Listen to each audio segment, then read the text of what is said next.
right?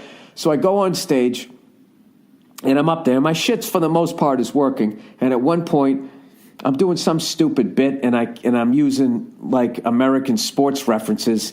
And it's like the second night in a row, they're not fucking working. So I finally just say to the crowd, I just go, all right. And I go, obviously, these are American sports, references.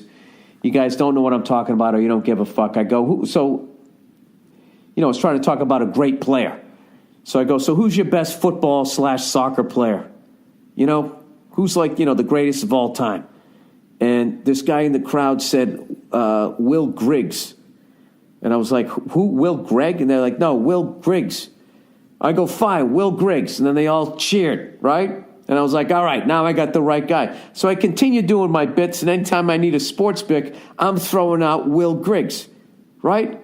And then there was something about the way they were laughing and the fact that I got picked on so much as a kid that it started to feel familiar. And I started thinking in my head, like, wait a minute. Are they fucking with me right now? So, of course, after like a fucking half hour, I'm making a complete asshole of myself. Keep using Will Griggs' fucking name like he's the second coming of Pele. I finally look at the crowd and I go, wait a minute, are you guys just fucking with me? Is this guy a really good player, or are you guys just making me look like a fucking is he just a piece of shit and you think it's funny to say his name? Not a piece of shit, just a journeyman guy. And they all laughed and applauded that I figured it out. And what I loved is after they did that, I was like, these motherfuckers got me again. They're like the best hecklers, or this is what killed me, is after I figured out that they just sat there and were content, totally content, to sit there and watch me not figure it out or figure it out, make an ass of myself, or eventually redeem myself. Either way, it was going to be entertaining to them. I really looked at the crowd, and it was people of all fucking ages.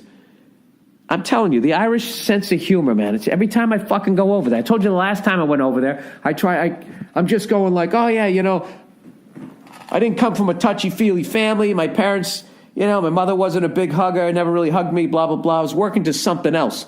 It wasn't the point. I couldn't even get past that. The whole crowd just goes, aww.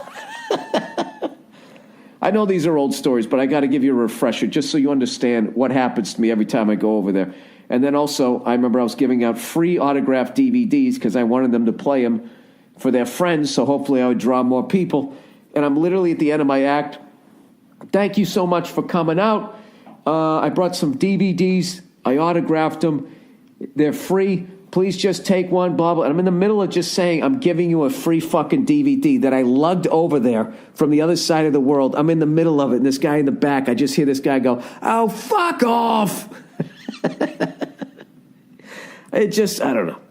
They're fucking great. So anyway, I figured that